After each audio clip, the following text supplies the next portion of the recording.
అసెంబ్లీలో ఆసక్తికర ఘటన. ఎమ్మెల్యే రాజగోపాల్ రెడ్డితో సీఎం రేవంత్ ప్రత్యేక భేటీ. తెలంగాణ అసెంబ్లీ సమావేశాల సందర్భంగా సోమవారం ఆసక్తికర ఘటన జరిగింది. కొంతకాలంగా వివాదాస్పద వ్యాఖ్యలు చేస్తూ వార్తల్లో నిలుస్తున్న మునుగోడు ఎమ్మెల్యే కోమటిరెడ్డి రాజగోపాల్ రెడ్డితో సీఎం రేవంత్ రెడ్డి ప్రత్యేకంగా భేటీ అయ్యారు.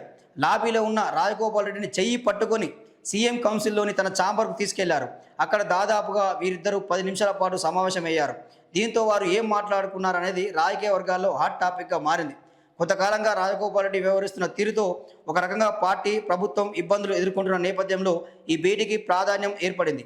రాష్ట్రంలో నెలకొన్న రాజకీయ పరిస్థితులు, తన నియోజకవర్గ సమస్యలను సీఎం దృష్టికి రాజగోపాల్ రెడ్డి తీసుకెళ్లారా అనే చర్చ సాగుతుంది. త్వరలో మంత్రివర్గ విస్తరణ జరగబోతుందన్న ఊహాగానాలు వెలువడుతున్న క్రమంలో సీఎం రాజగోపాల్ రెడ్డి అసంతృప్తిని తొలగించే విధంగా భరోసా కానీ, ప్రభుత్వంలో తగిన ప్రాధాన్యత ఇస్తారనే హామీ కానీ ఇచ్చి ఉండవచ్చన్న డిస్కషన్ పొలిటికల్ సర్కిల్లో జరుగుతోంది అంటూ మనం చూస్తున్నామండి.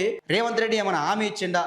రాజగోపాల్ రెడ్డికి మంత్రి పదవి వస్తుందా? ఆల్రెడీ చాలా వరకు హైకమాండ్ గ్రీన్ సిగ్నల్ ఇచ్చినట్టు కూడా ఒక ప్రధానమైన వార్త అయితే వినిపిస్తూ ఉంది. హైకమాండ్ ఇప్పటికే గ్రీన్ సిగ్నల్ ఇచ్చింది, రాజగోపాల్ రెడ్డికి మంత్రి పదవి ఇవ్వనని చెప్పింది అన్నట్టు కూడా కొంత వార్తలు అయితే వస్తూ ఉన్నాయి. సో ఈరోజు రేవంత్ రెడ్డి, రాజగోపాల్ రెడ్డి ఇద్దరు కలిసి మాట్లాడుకోవడం కూడా ఆసక్తికరమైన చర్చ నెలకొంది. రాజకీయ వర్గాల్లో పెద్ద హాట్ టాపిక్గా మారింది.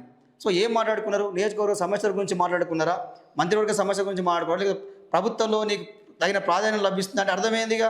అంటే మంత్రి కన్ఫామా? రాజగోపాల్ రెడ్డికి మరి ఏమి ఇస్తారు? హోం మంత్రి ఇస్తారా, లేకపోతే విద్యాశాఖ మంత్రి ఇస్తారా? ఏ మంత్రి ఇస్తారా అనేది కూడా పెద్ద చర్చ జరుగుతూ ఉన్నది.